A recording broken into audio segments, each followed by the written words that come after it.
Seguimos en Disidentes Públicos. Vamos con nuestra sección de Disidentes a fondo.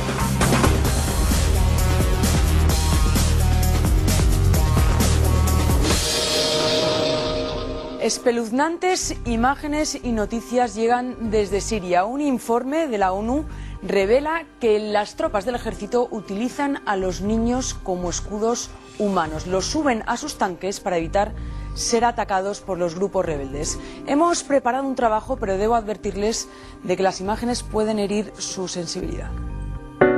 Utilizados como escudos humanos en sus tanques. Ese es el respeto que tienen los ejércitos sirios por los niños.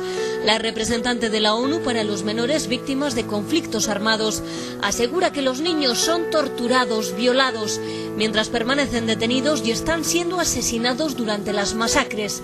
Según el documento, los rebeldes también estarían utilizando a niños en el frente de combate. Los propios niños cuentan que fueron golpeados, con los ojos vendados, sometidos a posiciones de estrés, atados con cables, quemados con cigarrillos y en algunos casos sometidos a descargas eléctricas durante los interrogatorios. La matanza y mutilación de niños desafortunadamente es una realidad en muchos conflictos, pero la tortura a niños detenidos, a menores de 10 años, es algo que no se había visto en otros lugares. Y es que cerca de 1.200 niños han muerto en Siria en los últimos 15 meses.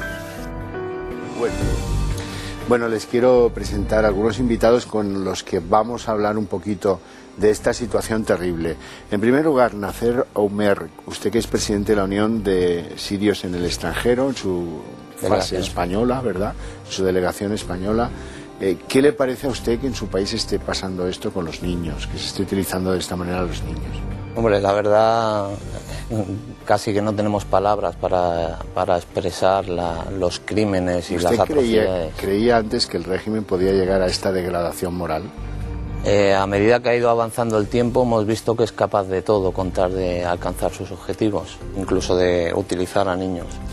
Les quiero presentar también a Ahmed Zakaria, que es de nacionalidad egipcia, que es doctor en filología hispánica y que conoce bien el mundo árabe.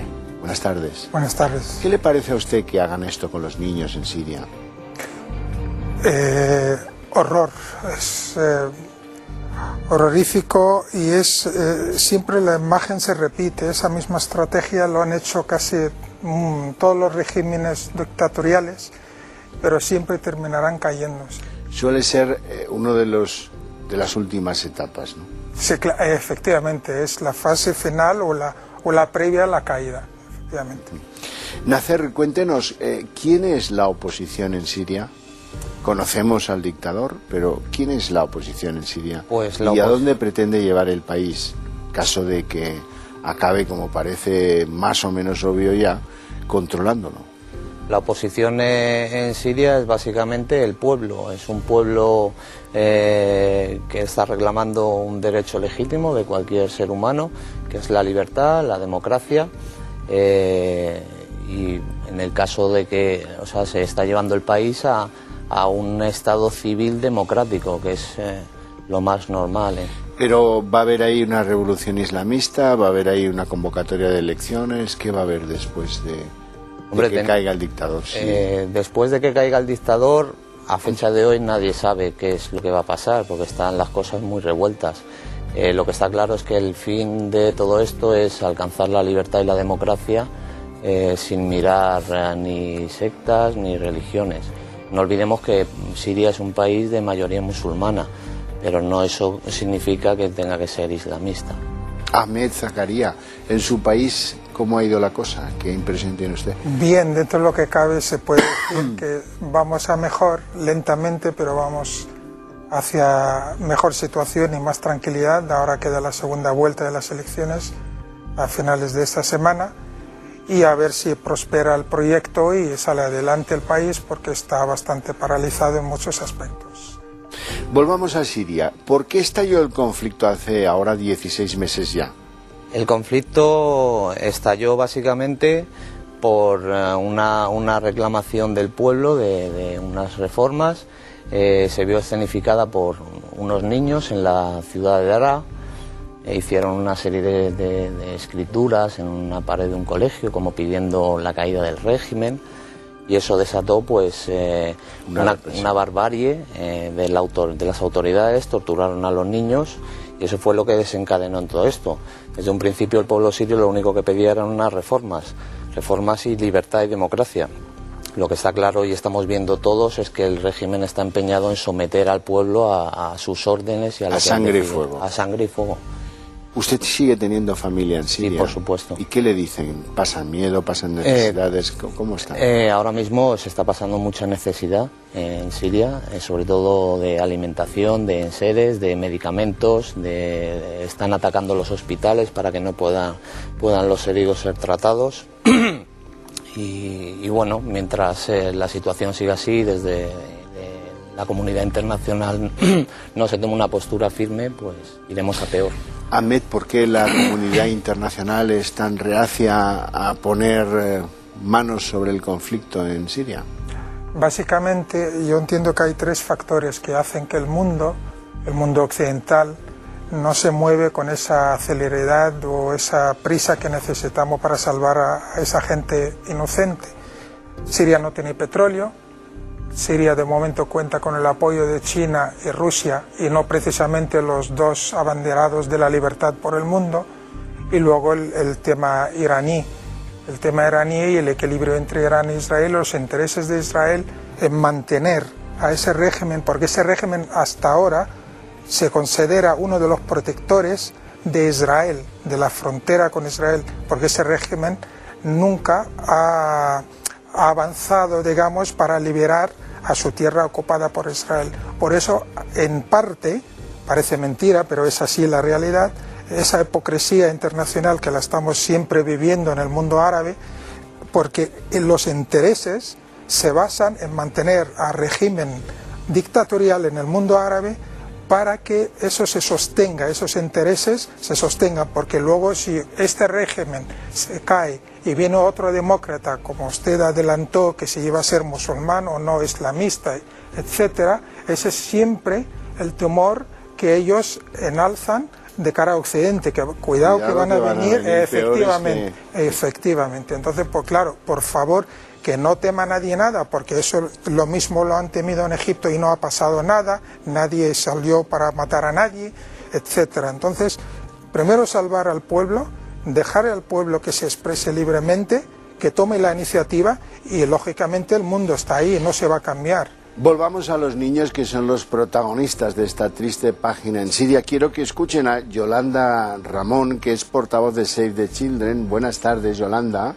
Hola, buenas tardes. Son ya miles los niños que han perdido su vida en Siria desde que hace 16 meses empezara el conflicto, pero es que ahora los usan de escudos humanos, en los tanques, en los lugares clave para el régimen opresor. Sí, los informes que llegan desde el terreno son verdaderamente brutales en lo que respecta a los niños. Sí, se calcula que entre 1.000 y 1.200 han muerto desde febrero del año pasado, pero es que muchos más pues sufren mutilaciones, son heridos, detenidos, torturados y, como usted muy bien ha dicho, hay reportes de Naciones Unidas que certifican que los niños han sido utilizados como escudos humanos, es decir, puestos en las ventanas de los convoys militares. Estamos hablando de niños entre 8, 9, 10 años, o sea, niños pequeños utilizados como escudo humano para proteger a los militares cuando entran en aldeas o en pueblos para saquearlos. Qué barbaridad. ¿Y qué podemos hacer, Yolanda? No, poner mucha presión en la comunidad internacional. Como sociedad no podemos consentirlo. Hay muchas campañas abiertas por muchas organizaciones como la nuestra, como Save the Children, pero la comunidad internacional, los países en Naciones Unidas tienen que trabajar por una resolución fuerte del Consejo de Seguridad. Es verdad que algunos países no están siendo lo suficientemente contundentes, pero por lo menos con un mandato claro de protección a los niños y a las niñas. Son siempre los más vulnerables en un conflicto armado, pero además claramente los más inocentes, porque no tienen nunca nada que decir ni que hacer en un conflicto armado.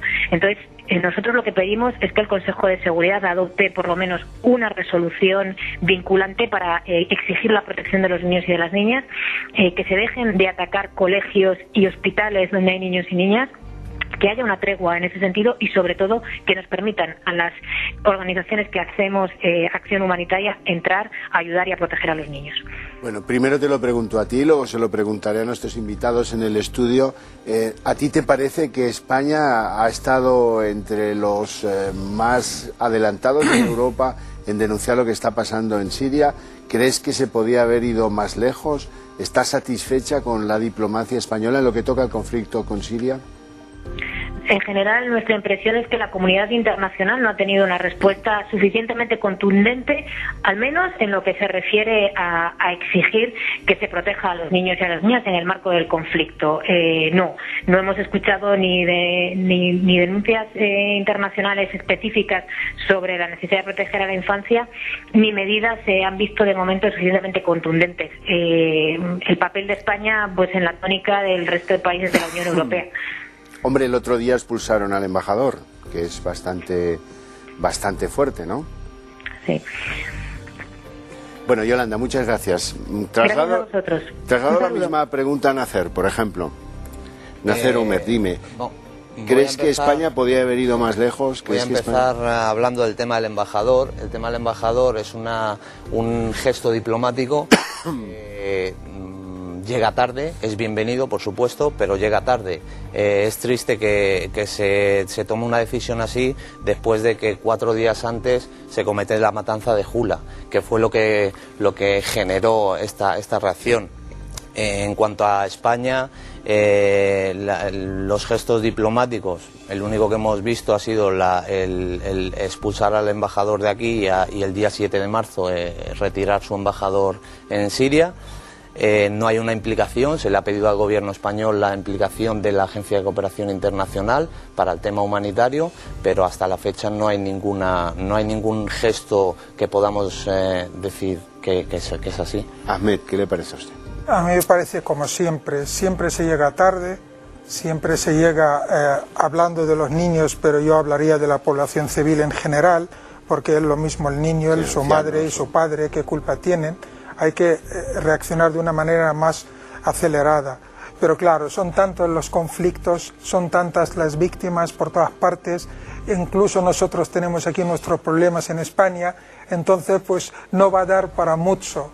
Sí, todo el mundo queremos participar y queremos ayudar y queremos lógicamente que España enarbole eso, sería un gran honor que España empiece, pero siempre vamos a remolque de las instituciones internacionales, ONU, Comunidad Europea, etcétera, ¿no? Es verdad, la verdad es que sí.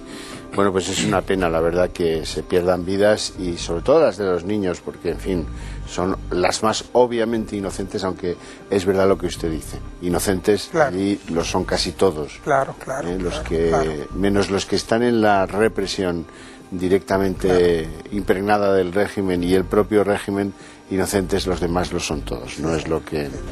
No es su deseo estar envueltos en una guerra que dura ya 16 meses. Bueno, les agradezco a los dos mucho que hayan estado aquí trasladando. ¿Cómo no? Si me permite solamente decir una cosa, el hecho de que no salgan en la tele las matanzas, nada más que se cuente como la de Jula o la que ha habido el otro día en la periferia de Hamá, eso no significa que no se esté cometiendo crímenes. Todos los días están muriendo una media de 60 personas, entre mujeres y niños. Entonces, que no nos olvidemos, que no nos centremos solamente en cuando es un boom mediático, que esto sigue, que se están cometiendo crímenes a diario. Claro, como lo tiene cerrado, acá le canto todo, no entra nadie, no sale nadie, no se sabe efectivamente. Bueno, pues os agradezco mucho que hayáis estado aquí acercándonos el drama que vive Siria, un país con el que tenemos tradicionales y viejas relaciones, muy antiguas relaciones con Siria y con los sirios. Bueno, lo dejamos aquí. Gracias a todos ustedes por su atención y por su interés. Les espero mañana a las 6 en punto de la tarde para otro...